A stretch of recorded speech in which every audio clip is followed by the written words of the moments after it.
This video lesson, defined as 0, is the introduction to Orwell's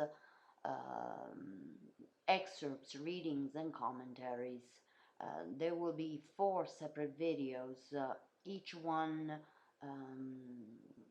analyzing specific aspects of both his best-selling novels, Animal Farm as the first one and 1984 as the second. In this specific case, we will first take a look at some important quotations that I've singled out from Animal Farm. It is also interesting to note the undertitle on this cover page of this edition, where it says, "To be happy in politics these days, you need the memory of an animal."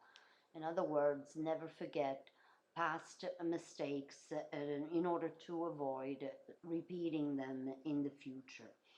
The first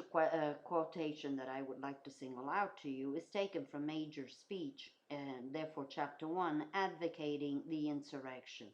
which is also a warning against any deceiving enticement that the animals may need to face. Major is especially adamant that they should always stand their ground, and says, "Never listen when they tell you that man and the animals have a common interest, that the prosperity of the one is the prosperity of the others," and concludes, "And among us all animals let there be perfect unity." Major wants the animals that are gathered in front of him to listen to his speech to maintain especially unity among them, avoiding any type of danger of dividing, and therefore being one against the other, because only unity will allow them to succeed in their effort. He also wants them to understand that there can be no common interest in the class struggle. The upper class and dominating class will always try to overpower the working class, and therefore the weak ones.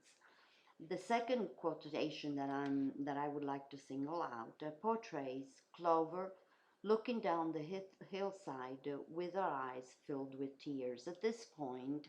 the revolution has been completed, but it has also backfired on them, because, as we will see, one group of animals, and specifically the pigs, have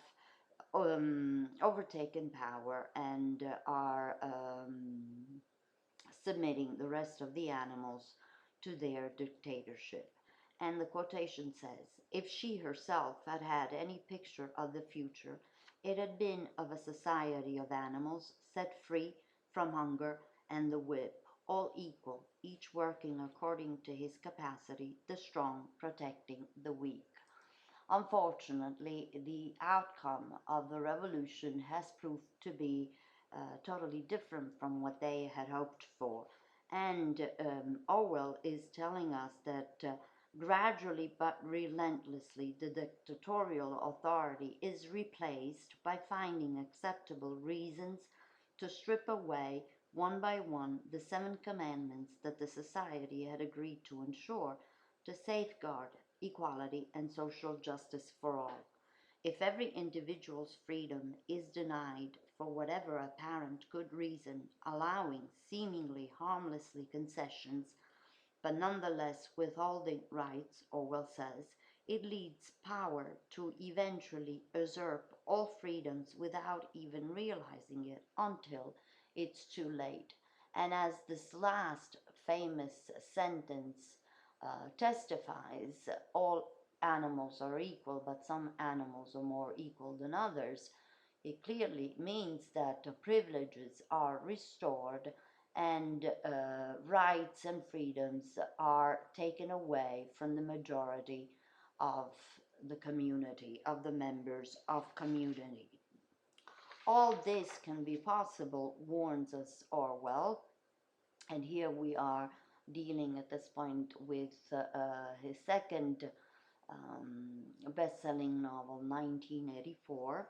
by prohibiting, for instance, any form of privacy. In this novel, 1984, Orwell has a sort of premonition. He is predicting a highly technological developed society that also denies people even personal individuality through constant surveillance, banning even the use of pen and paper to deprive people of their memory as to be so as to be free of reshaping history by inventing a new language. This specific sentence, political language, is designed to make lies sound truthful and murder respectable, is quite interesting because it tells us that political propaganda can, in fact, reshape values and principles. Now, the new language that Big Brother, the party in power, the party ruling Oceania in 1984, is called Newspeak, and has the main aim is that of drastically reducing the number of words in order to narrow down the range of thought and consciousness of individuals, because it is through the destruction of words that concepts, ideas, feelings will also be wiped out, and unconsciousness and obedience from all the members of community will be accomplished. Thanks to this achievement, then, together with humiliation and fear, power will also change history to its likings, because, again, Orwell tells us the most effective way to destroy people is to deny and obliterate their own understanding of their history. And it is significant that the last most memorable words of chapter 7 of the excerpt taken from chapter 7 that we will be analyzing say, who controls the past controls the future, who controls the present controls the past. In other words, through the invention of a new language that narrows down the individual complexity and simplifying to its to the bone the shades and different levels of feelings, of thoughts, and deepness of insight, it achieves the ultimate aim, which is that of demolishing any self-confidence that a people may have in their own personal interpretation of reality, and therefore coming up um, with objective or even subjective but personal truths, therefore eliminating any type of freedom of thought, personal critical thinking, and the ability for everyone to reach understanding, a true understanding of what events and historical facts